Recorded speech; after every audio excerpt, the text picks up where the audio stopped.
Então nós estamos no Porto, no Inesctec. Eu vou perguntar ao professor João Peças Lopes, que está ao meu lado, exatamente onde é que nós estamos. E vamos falar um bocadinho de uma instituição que tem feito um trabalho que é um marco em Portugal na mediação entre a universidade e a indústria.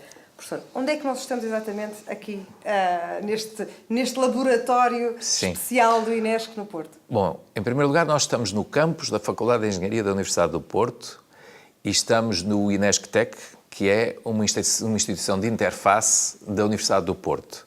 Portanto, onde nós procuramos servir de intermediários entre aquilo que a academia faz, as instituições de investigação fazem e a economia, a sociedade, a indústria. É uma espécie de mediador... Somos uma instituição de interface, exatamente. Ou seja, vocês recebem pedidos da indústria e procuram dentro da universidade as respostas mais adequadas. Sim, também.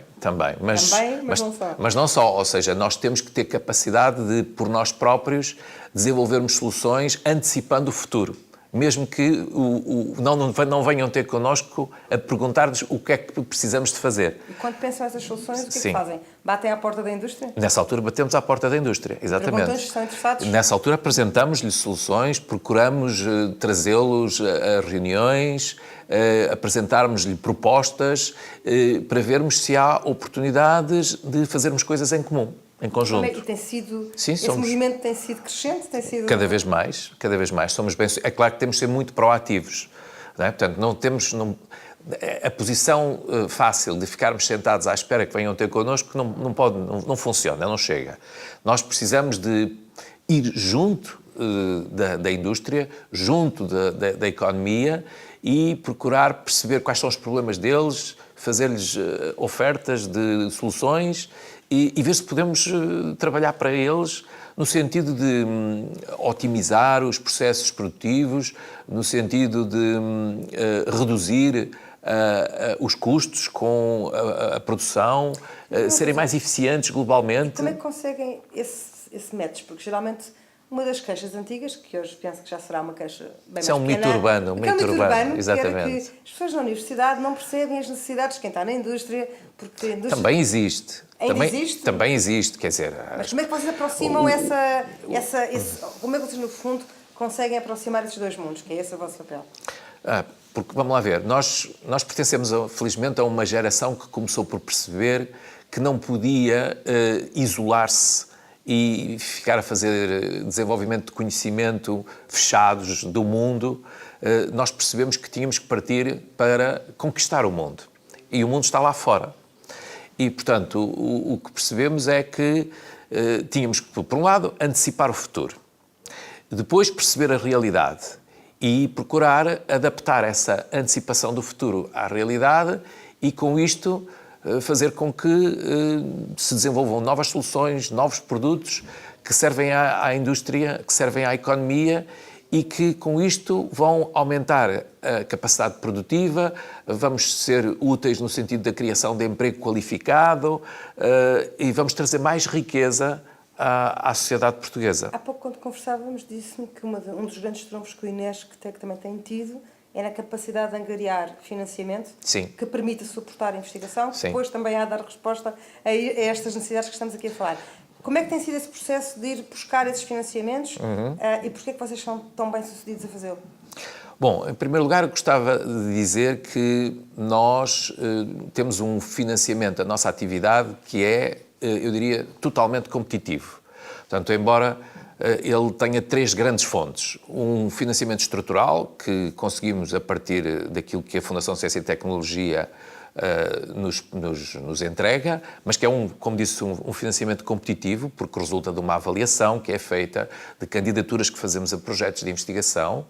Depois temos uma outra parte onde procuramos ir buscar projetos europeus, e, portanto, ou seja, temos o financiamento europeu, mas também, mais uma vez, é um financiamento altamente competitivo e temos a capacidade de nos financiarmos recorrendo à contratualização de investigação diretamente com a indústria, diretamente com as entidades económicas do país. Nessa última fatia, basicamente, são empresas que nos pedem de investigação para problemas sim, ou investigação ou consultoria avançada, é isso que fazemos. E como é que tem evoluído essa capacidade? Num crescendo, sempre a crescer. Quanto é que foi o ano passado? nós temos vindo a crescer dos 12, 14, 16 milhões de euros E este ano vai ser quanto? este ano esperamos chegar aos 18 milhões de euros. Já é um valor muito significativo. Muito significativo. E com grandes projetos envolvidos, em termos nacionais e internacionais. Grandes projetos. Esta instituição tem em paralelo, neste momento, mais de 150 projetos a correr em paralelo, o que é muito significativo. Nós temos hoje mais de 700 pessoas, 800 pessoas a trabalhar aqui, com quase 300 doutorados, portanto, é um capital humano com um valor enorme.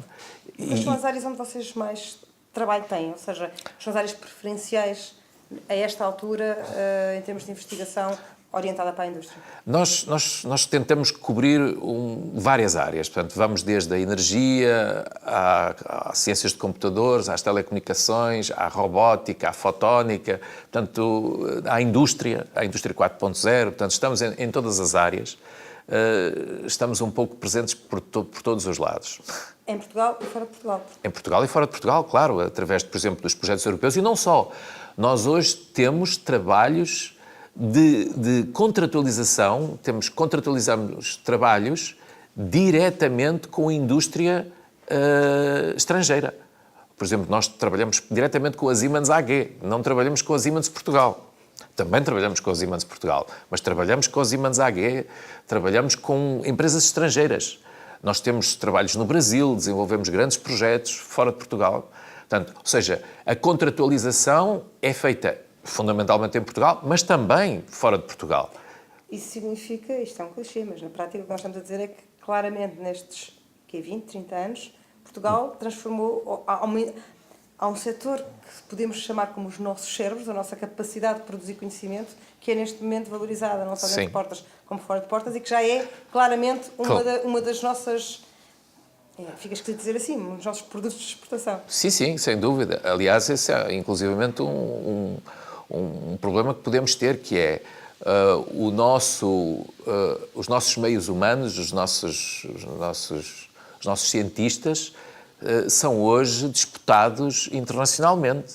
Portanto, temos às vezes dificuldade em garantir que eles fiquem em Portugal, porque são disputados por empresas, por universidades estrangeiras e, portanto, a atratividade às vezes é difícil consegui-la, porque nós temos que reconhecer que, em termos económicos, aquilo que oferecemos em termos de pagamento a essas pessoas não é o mesmo que oferecem universidades de outros países ou empresas, enfim, quer em Portugal, quer fora de Portugal, e, portanto, é difícil, por vezes, garantir que as pessoas aqui ficam. Mas há uma coisa que eu não queria deixar passar, que tem a ver com os projetos europeus. Nós temos como cerca de 1/3 do nosso financiamento é conseguido à custa de financiamento competitivo através de projetos europeus, ou seja, do Horizonte 2020. Quando diz projetos competitivos, isso significa que basicamente não é um subsídio pelo subsídio, como muitas vezes poderia entender, é algo bastante difícil de conseguir, ou seja, cada vez há mais entidades a concorrer por estes financiamentos. E, portanto, esses financiamentos têm que cumprir uma série de requisitos para serem atribuídos. É essa a definição de competitivo? Sim, ou seja, portanto, a União Europeia, através do programa H2020, portanto, define uma chamada para os projetos. Nessa chamada estão definidas as condições, os objetivos, o âmbito dos trabalhos, das propostas. E nós montamos consórcios, porque estes consórcios têm a ser sempre consórcios internacionais, ou lideramos ou procuramos ser incluídos em consórcios onde outros lideram, e nós temos uma taxa de sucesso muito, muito importante. Eu devo dizer-lhe que, por exemplo, a nível europeu, a taxa de sucesso dos projetos do H2020 anda na ordem dos 15%, e nós temos taxas de sucesso de 30%, 40%. Porquê? Aliás, aqui há uns anos, há 2, 3 anos atrás, fizemos numa chamada do H2020, candidatámos 5 projetos, ganhámos 4. Mas o que é que justifica isso? Porquê? Porque somos bons. Porque somos verdadeiramente bons. Não é por acaso. É bom ouvir isto, é assim, é bom ouvir dizer que se é bom, sem pruridos e num espaço que faz justiça a dizer que a ciência em Portugal tem de facto caminho. Até a próxima.